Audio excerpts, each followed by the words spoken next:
everybody for being here today. I am going to do a narrative speech today. And so I'll start with, in 2014, me and my husband at the time decided to take our kids to Disney.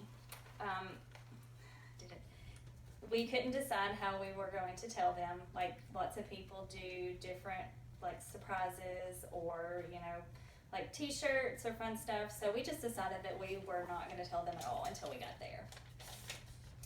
I met with a travel agent and she was extremely helpful. So if you ever go to Disney, that's something that you should definitely do. And she did everything from where we were going to stay to the meal plan, what parks we were going to go to, which days. Extremely helpful.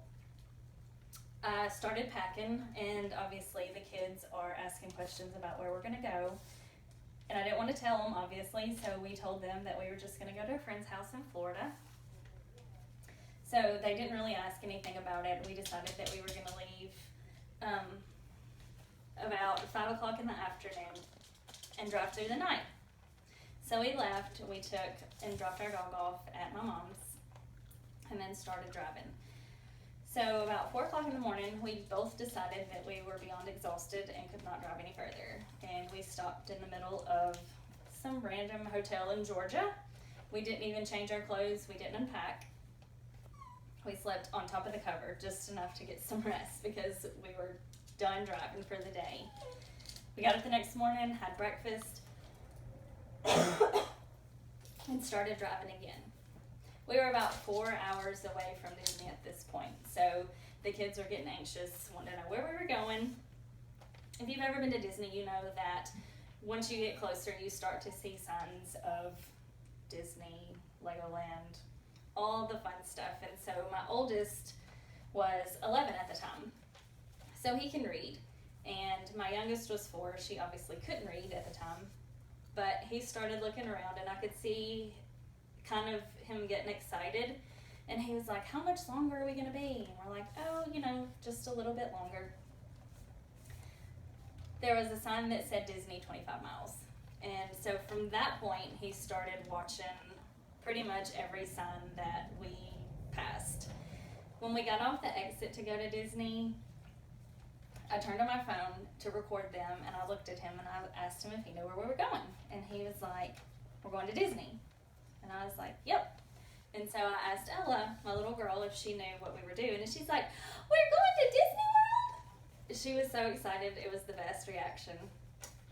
So they were excited to find out that we weren't just going to a friend's house in Florida and we hadn't been driving for 16 hours for nothing. And then, so once we got there, we got checked into our resort. We stayed at Pop Century, which was one of the lower end of the resorts at Disney, but you don't really go to Disney to stay in a hotel. You go to enjoy the park. But our resort had everything. We had pools, we had movies in the pool, there was lots of food, lots of fun stuff to do there.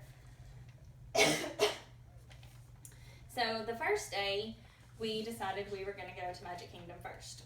So we got to meet lots of princesses, lots of fun characters.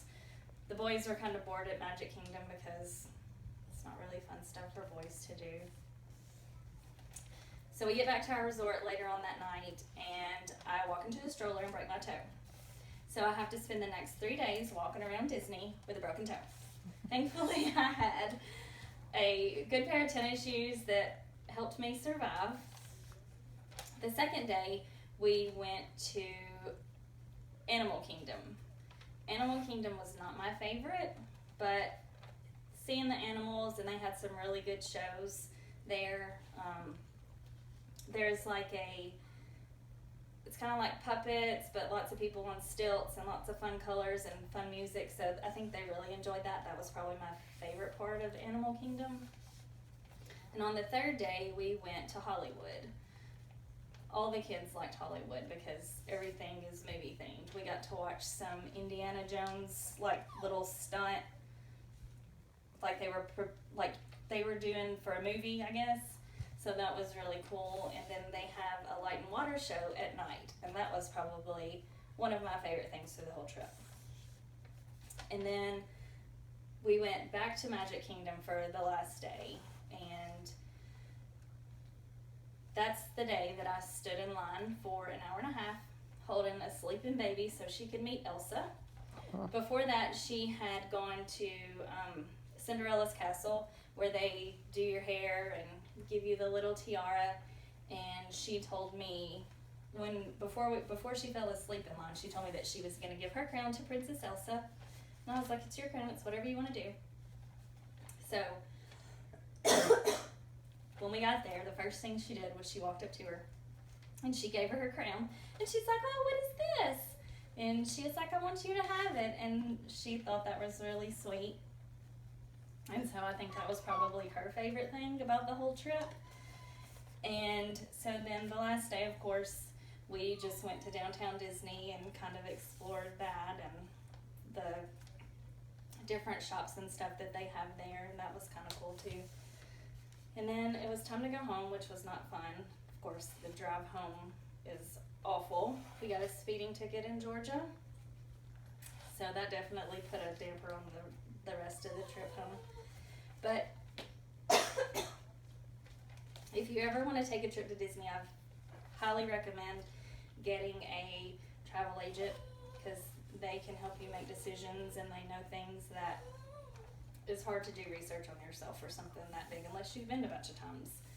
So thank you guys for listening, and hope we get to go to Disney again soon.